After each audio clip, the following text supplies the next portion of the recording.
Hello, friends, it's John Lone King, and here I am for my next episode of From Profits to Properties, where I help you with tactics and techniques to help you build the profits in your business to levels you never thought possible. And then we teach you how to take those profits and turn them into long-term wealth by investing in real estate, whether it's your primary home, a vacation home, or a portfolio of investment properties. I want to help guide you through that process and help you to make your dreams a reality. So today we're going to talk about sequencing, the proper sequence of getting things done, and whether there needs to be a proper sequence or not. And we're going to talk about that in both segments. So the first segment I always talk about is a business segment. The second segment that I talk about is about real estate. So first of all, you may notice that I have a different background. I'm recording in a different spot. You may, if you're paying really close attention, notice that I got some crutches right here behind me because I broke my ankle last week. So I am a little bit less mobile than I normally would be. And if you're listening on a channel that doesn't give you video, then you just have to take my word for it. But anyway, the show must go on, and I will make sure that I continue to deliver this to you every single week.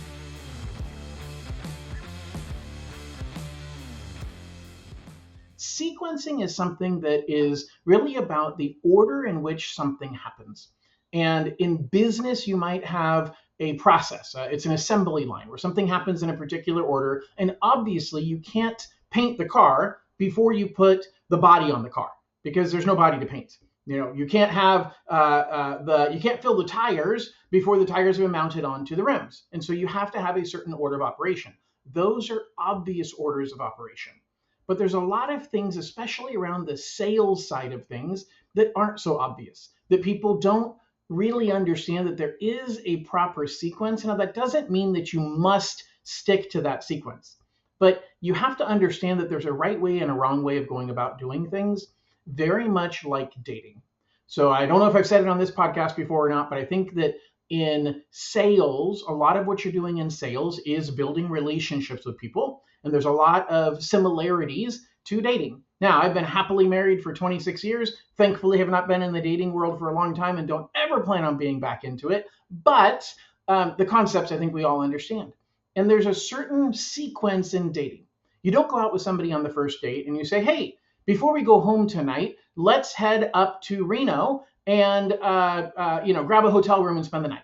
Like, that's not a proper sequence. Now, maybe things have changed in 26 years, and maybe that is normally how things go. But generally speaking, you don't lean in for the kiss before you've ever said hi. Like, you've got to say hi and introduce yourself to somebody and get to know them first before you lean in and go for the kiss. There's a proper sequence. Now, can it be done out of sequence? Well, I've read a lot of stories. I'm sure you have too. So sure, I think that it can be done out of sequence. But 9 times out of 10, the proper sequence is going to give you better results than an improper sequence. And so you want to understand your sales process. And there's really 4 steps to the sale.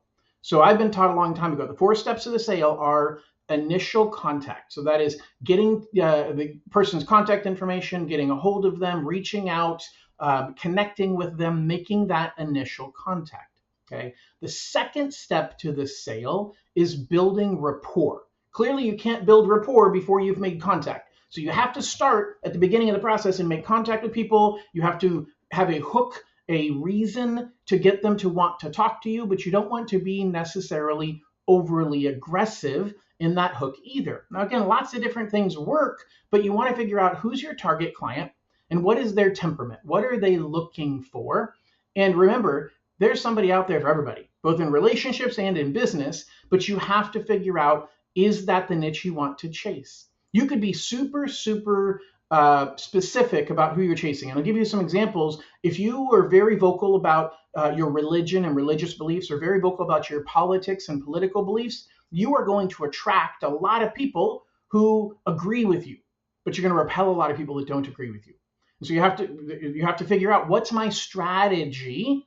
And part of that, and I know I'm going a little bit off task here, off topic, when I talk about religion and politics, but it's the same concept, which is, hey, do I want to be aggressive in my sequence? Do I want to find people who are ready to do business with me today? I had a realtor years ago who told me that his practice was making initial contact to people by phone, and he would call 150 to 300 people a day. And if you weren't looking to buy or sell a home within the next 30 days, he didn't want to talk to you anymore. And he'd move on and find somebody else. So super aggressive, but he was making a high volume of contacts and looking specifically for people that fit this small box of criteria. Now, if he made a low volume of contacts, he had to make his criteria a lot higher. So his sequence was aggressive calling, was focused on initial contact. He had zero rapport building, had no desire to build rapport. He went straight to step 3 of the 4 steps to the sale, which is the close. So he literally made initial contact, skipped right over building rapport, and went straight for the close. Now, being a little bit too literal, he did a little bit of rapport building, but it was super fast in a super efficient way in that phone conversation. And he would try and close on the phone. And then the 4th step to the sale is follow-up. So initial contact, build rapport, close, and follow-up. Now, for this realtor, his follow-up was actually, all 3 stages were done on that first phone call. And then follow-up was actually getting the listing agreement, getting him signed up, getting the property on the market. All of that was follow-up. The rest of the work was the follow-up. But he had a very, very clear sequence. You have to go in order, but figure out what your order is. Figure out who your target client is. For a lot of us, we aren't interested in making that level of initial contact. We don't want to make a huge number of initial contacts. Well, that means that you have to leave your target client book a little bit larger, your target client profile a little bit larger. You can't only look for people who are willing to do business with you in the next 30 days if you're not going to make a high volume of calls. So you have to be strategic about this, but you've got to do it in an order. Now, if you call somebody and the moment that you get them on the phone, they're like, hey, by the way, I want to buy it, then move forward. I remember one of my first jobs was working for Radio Shack. And I worked there for, 7 years. And worked my way up through Radio Shack. And I remember learning one of the first things is ABC, always be closing. But the second thing I learned right after that is as soon as the client agrees to move forward, shut up and stop selling. Because the only thing you can do is talk yourself out of the sale. So sequencing is important. Making sure that you have a sales process is important, but it's not more important than closing the deal. And so if you have somebody who says too early in the process they want to move forward, stop the process, write up the sale, close them, book the deal because they're ready and they're ready to move forward. Now, there's a little bit of risk that maybe they're moving forward prematurely and the deal's going to fall apart, but you can handle that in the follow-up. You can cover the details and make sure that you've got everything and that you are the right fit for them in the follow-up part of the process. But when somebody says, I'm willing to move forward, grab the pen, put it in their hand, put it on the paper, and sign it. Because people are ready and they're giving you a buying signal, and that is not common. And most of the time, it's just because they came in, they've done their research, they know what they want, they picked you, they don't want the song and dance, they don't want the show and the process. And so don't give it to them simply because it's my sequence, it's my process. We're not ready yet, sir, to sign the contract because I haven't taken you for the test drive.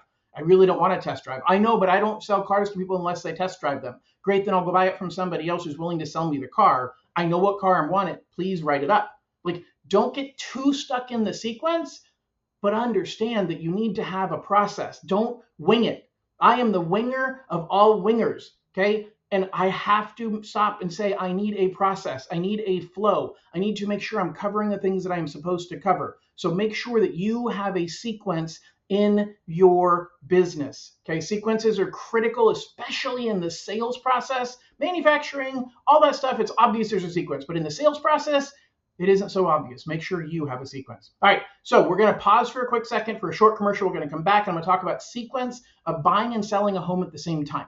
How do you go about that? Which one is the right order? Is there a wrong order to go about it? So hang tight and I'll cover that in just a second. Hello friends, I just wanted to interrupt our episode today really quickly to talk to you about our multi-unit property loan program. We can loan on up to 10 units of residential properties, and as a matter of fact, even commercial use of some of that space is allowed, as long as it's restaurant, retail, or office space, and that it is less than 49% or up to 49% of the space, and the rest of it is going to be residential units. We can lend with as little as 25% down payment, and we don't care about your income for anything other than the rental income from the property. These properties typically cash flow really, really well. So if you're looking to expand your portfolio, look beyond just 4-unit properties and get yourself to 5 or 8 or even 10 units through my multi-unit investment property program. Thanks, by the way, for coming back and listening through that short commercial. I want to talk about the process of buying and selling a home at the same time. So we are sitting here in the halfway point of 2025. This year has not panned out to be what everybody thought it would be in the real estate world. And now what we're seeing is housing prices are softer than what we expected. And that's an opportunity for a lot of people who own a home and want to trade it out for another home. Now, why is that an opportunity when prices are soft? Because sellers are willing to negotiate. When the prices or the housing market is super hot, sellers want to take the easiest deal they can get. And a contingent offer is not an easy deal. But guess what? There's more than one way to sell your home and buy another one at the same time. So I'm going to take a couple minutes and kind of walk you through this. This is for primary residences specifically, but it actually applies to investment properties as well, because part of it has to do with it's less important on investment properties because a lot of it has to do with where am I going to live and how am I going to continue living there. But with investment properties, you've got the component of 1031 exchanges, and are you doing a reverse exchange or not?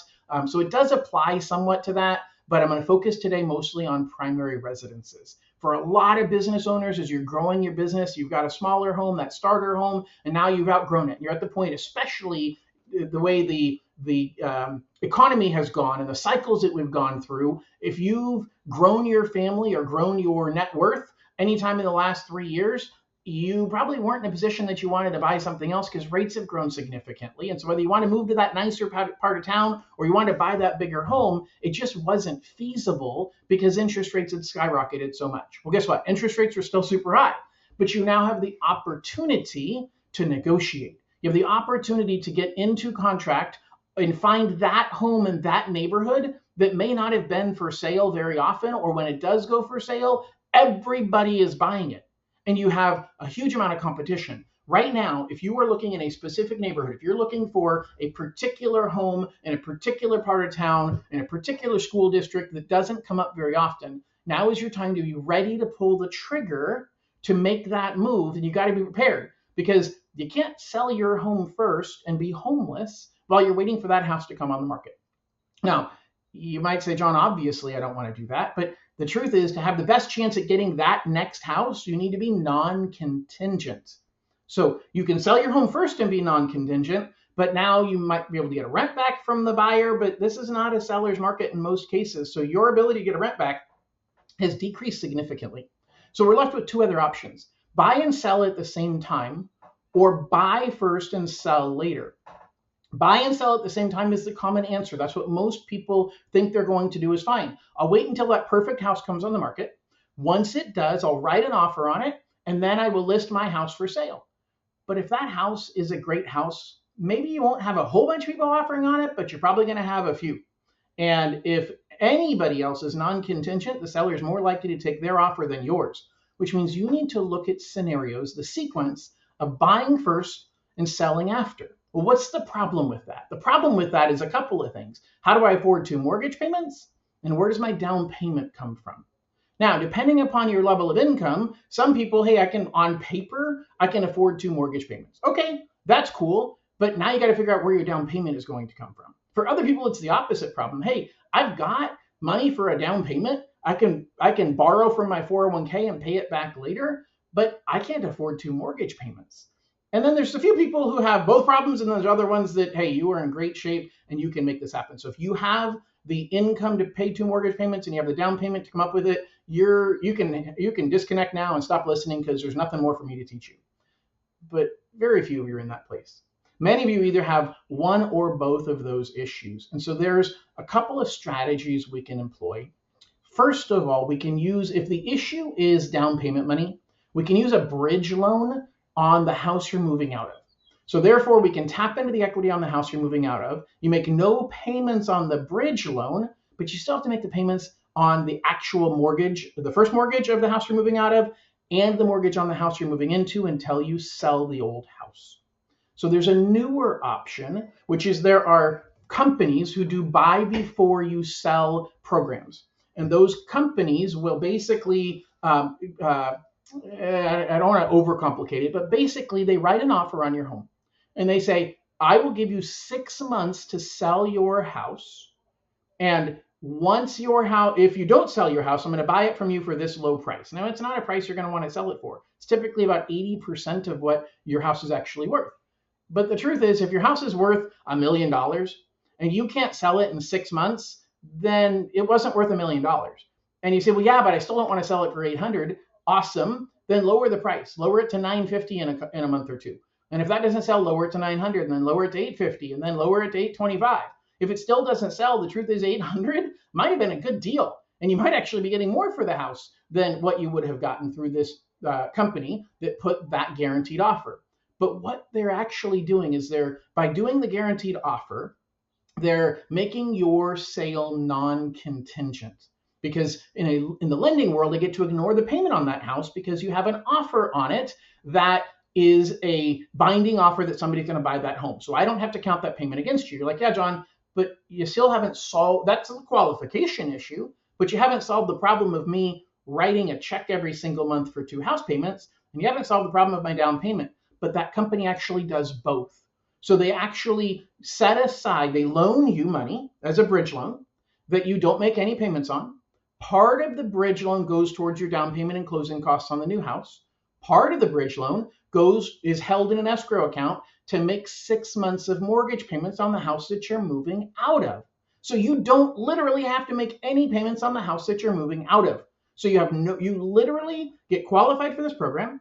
You don't actually pull the money out until the day you become the owner of the new home. At that point, your 6-month clock starts. You get to move your stuff out of your old house. They actually can loan you some extra money to do some repairs on your old house to make it worth more money. It's a very, very useful, valuable program. And then you have 6 months to get the house sold from that moment moving forward. And now you control what the price of the house is. You control how much time you take to get your stuff out and get it fixed up before you put it on the market. And you don't have to deal with the fact that you are trying to sell a house you're currently living in and letting people walk through the house. Like, you've already moved out before you're putting the house on the market, and now you can aggressively market it. You can have multiple open houses because you don't live there. They can stage the property that makes the property look beautiful and puts it in a better light because it doesn't have all of your stuff all around the house. So it puts you in the best possible position. Now, there's trade-offs. That loan is not cheap.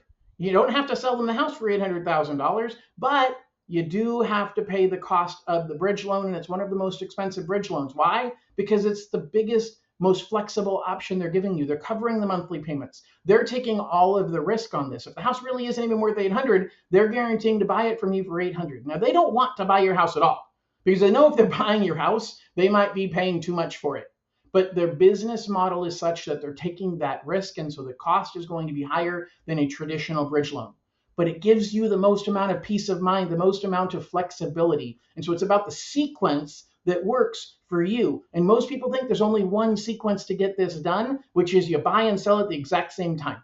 But I'm here to tell you there's more than one way to make this happen. And so if you're in that position, if you're thinking or you know somebody who's thinking about trading their home for another home in this market, it is a great time to do it. It's a great time to talk to me or someone else that you trust who can guide you through this process. Hey, everybody, I really appreciate you listening. Thanks so much for joining me on your journey to build profits and then convert those to properties that can help you to grow long-term wealth through real estate. Really appreciate it. Please like and share. I look forward to any comments. If you have anything that you want to add, I'd love for you to post a comment in whatever platform you're watching in. And I hope you have an absolutely wonderful week. Talk to you soon. Bye-bye.